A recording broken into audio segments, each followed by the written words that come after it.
everyone, this is iCoach. This is the International Student Stories, and I'm sure that you've already subscribed. If you haven't yet, make sure you click on the subscribe button and the notification button as well, so you receive every update that iCoach brings you, so you don't miss any of our adventures and our interesting stories from international students across the globe. Today, I am super pumped up. I am bringing you someone who is studying in China, and he's an Argentine, as in he is an international student studying in China, back from Argentina. He will be on the show to share everything you need to know about Chinese education, the language barrier, the educational system, the visa issue with regards to international students, scholarships available, everything that you need to know. Maybe you have all the misconception and the myth about Chinese education, but Gabriel, an international student in China from Argentina, will be joining me shortly to share this beautiful story, having studied in China. Don't go away.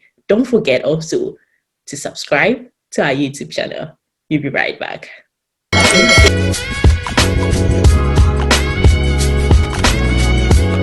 Hello guys, welcome back.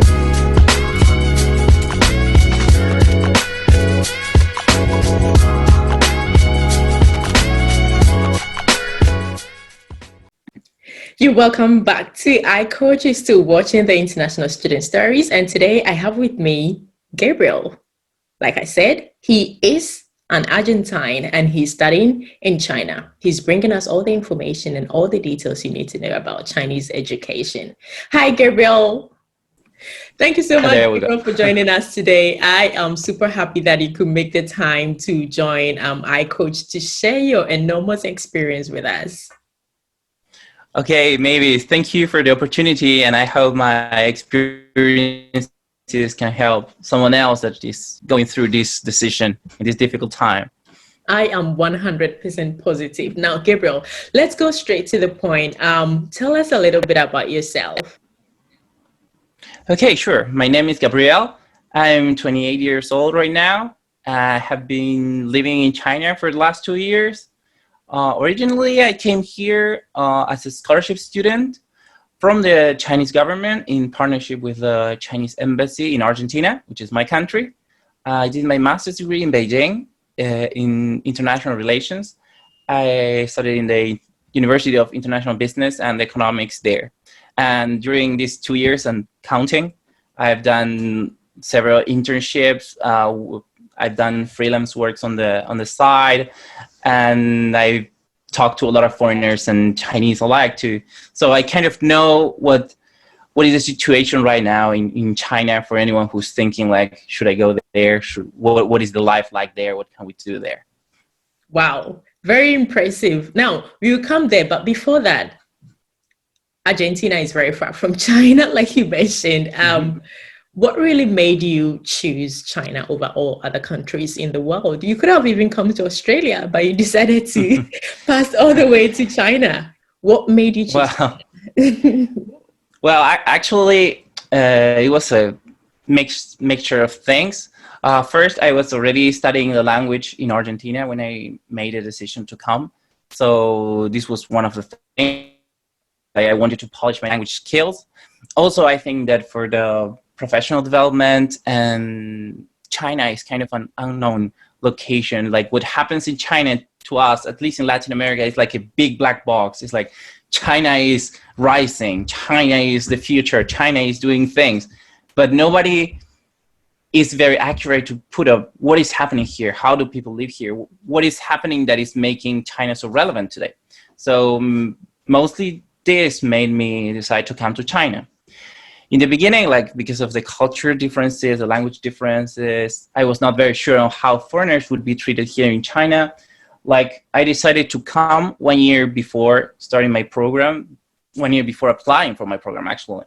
I decided to come here in a summer camp program to polish the language and learn a little bit about the culture. Also during this time, I made my chance to travel all around China. So after doing that, I decided, okay, the country is okay for me to live there. I can go there and try to pursue my career there. So that's my main reason. Wow, that is so impressive. So I was just going to ask you, so what did you do behind the scenes before you traveled to China? But you have just summarized everything in just one. Mm. Now, Gabriel, Okay. tell, But tell, there are several other things you have to do before before doing it. Like in fact, like China is another universe. Nothing in China works like it works anywhere in the world. So you really need to research a little bit on what do you want to do before coming and trying to find out, okay, this could be and this could not be, like the university you're going, the city you're going.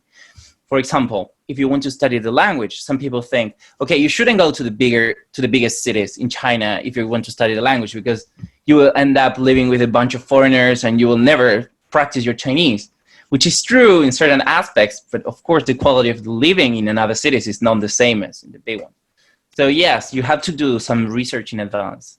yeah, I was going to go there. You have just put everything together in one, but we will still dissect to know more because we really want to learn what China is and all the educational system in China, because there is so much of misconception out there about Chinese education. Now, tell us, you have explored all these opportunities in China. Did you do anything special in Argentina before you traveled? Apart from the research, or apart from going for the summer camp before traveling for your main course, is there anything special that needs to be done before anyone decides to travel to China? I think it's more like you have to do kind of a personal, introspection and think like, am I going to go there? Because China is really different. You're going to be a foreigner all your life here. While you're here, you will always be the different. Not always even if you can speak Chinese, which you probably don't, and you will be in this trip that we all are, you will always be different. So you need to cope with this. You cannot get, angry, or you have to prepare yourself for this being different. And a lot of time thinking like, why is this happening like this? Why this works like this? Like the Chinese of working, the Chinese way of doing paperwork is not the same as in the rest of the world, at least in my experience. So this kind of thing is like, okay, you have to prepare yourself for this. You have to prepare yourself to accept another culture, another way of doing things. Something that you had to do is like, I would suggest you to at least have a first contact with the language, not coming here without knowing what a character is, for example. Like kind of accepting that here, people don't speak English. People speak Chinese here. And sometimes they don't even speak Mandarin Chinese. If you go to a very remote location, you may go there to study Mandarin, but the people there may have a very strong accent, or even they talk to you in dialect. For example, right now I'm living in the suburbs of Shanghai, and people on the street, they don't speak the language I studied. They speak the dialect of the local town. So it's all these kind of things you need to be prepared to face and to overcome by yourself. I think you grow by doing this.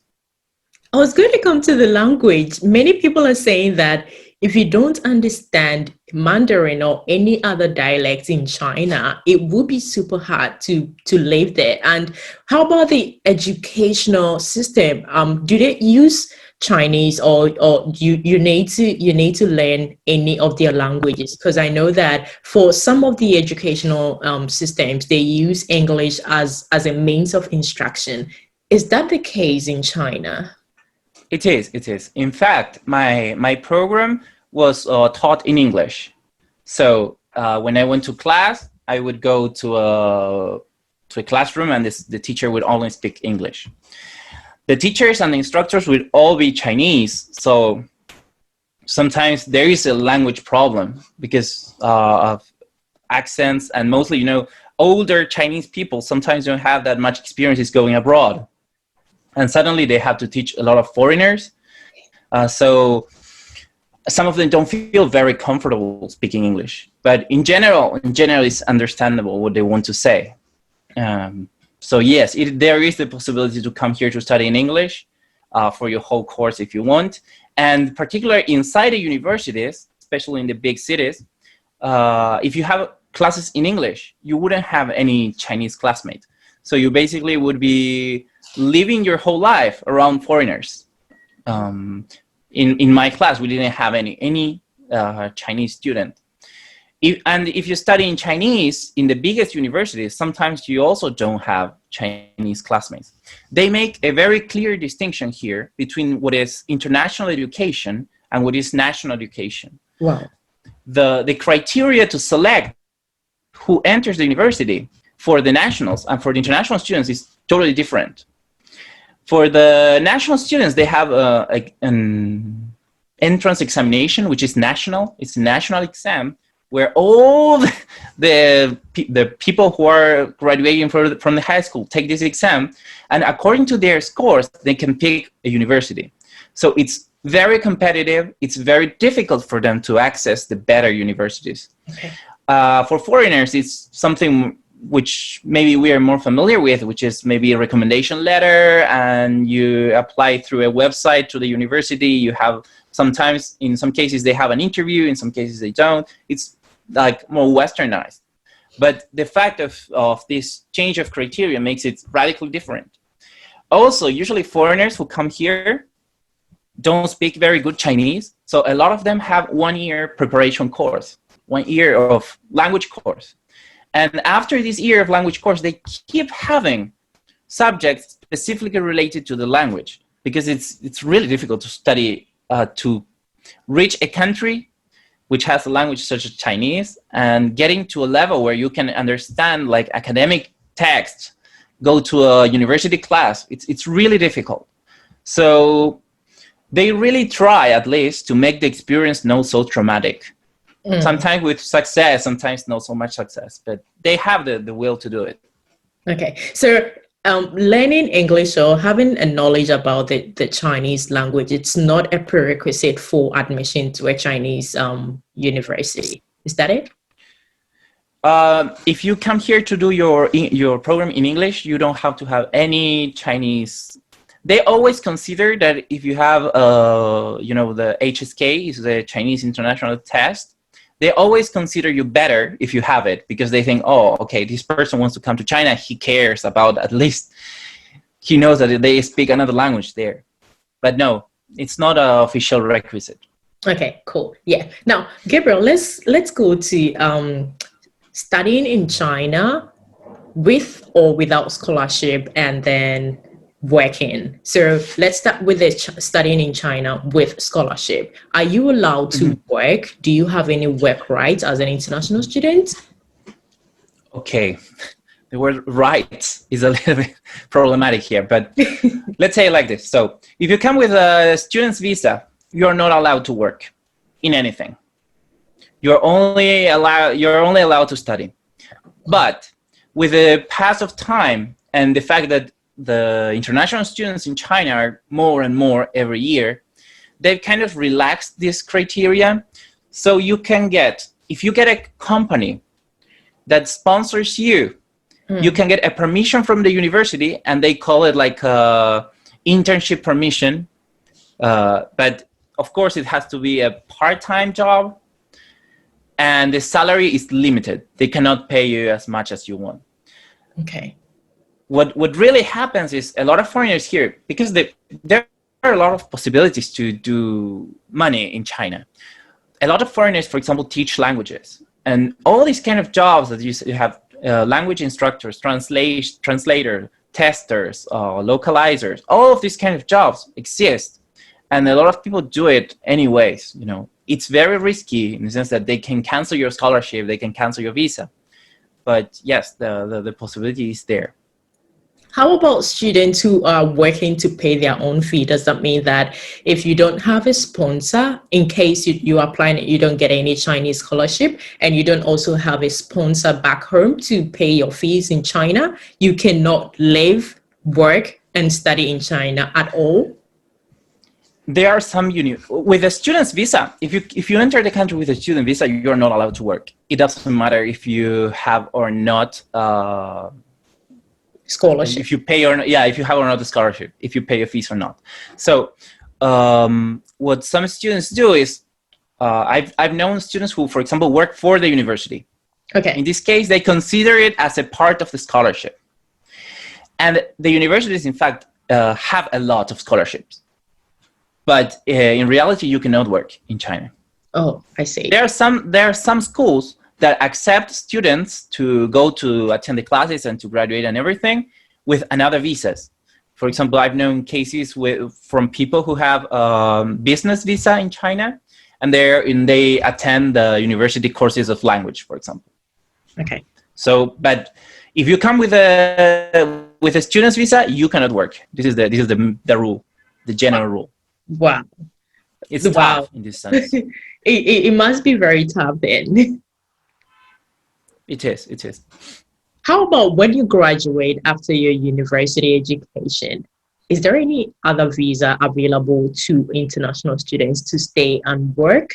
Because I know that some countries will give you a temporary visa to stay, work, and gain experience before you leave. Or if you do any of the courses that is required by the country, you are eligible to apply to live permanently in that country. What is the case in China? Okay. Permanent residency in China for foreigners, forget it. Seriously, Gabriel? Yes. No, this is not a real possibility. There are a lot of people who are saying that this kind of thing is getting more flexible with the pass of the years, especially for those professionals who are highly specialized or high-level management or high-level scientists. But for the common student who graduates, if this is the target, you wouldn't get a permanent residence here in the short term. So let's think about how can we stay if we want to make our business, if we want to work or whatever. So what you can do is actually, there are some cities who have special visas for these young graduates. For example, Shanghai has, Hangzhou has. There are some companies that are located in special zones or special industrial parks that are allowed to hire foreigners. In Beijing, for example, there's a place which is called Zhongguanzun, which is a big industrial park, and the companies there can hire foreigners. So yes, but you can also get a normal job in a company, and if they can sponsor your working visa, then you can stay. That is okay. The reality is it's not that easy for foreigners to get a working visa from a company in China. It's not that easy.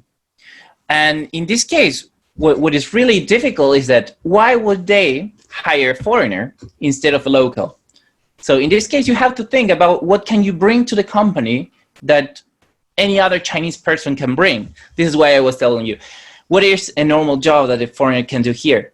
Teaching. For English teachers, to get a working visa as an English teacher in China, you have to be a native speaker from certain countries, such as America, the United Kingdom, Australia, New Zealand, and South Africa, and Canada. If you're from other countries, you cannot get a working visa for the teaching position. Wow.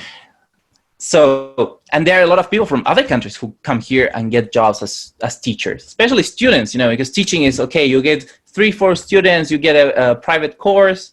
This is a very normal job to do for a foreigner, but you cannot get a visa to do it. So you have to find another way. So if you cannot find a company that sponsors you, and you're teaching, but you are not from these countries, then you can start your own business. And to start your business, they give you a business visa, then you can stay in China. This is the way that most people choose to stay here. But of course, if you have a business, then you have to run your business. It's not that you can have a business and then you got a job and you get hired by a company and you get a contract and you have like social security. No, it's like you only are allowed to have a company here.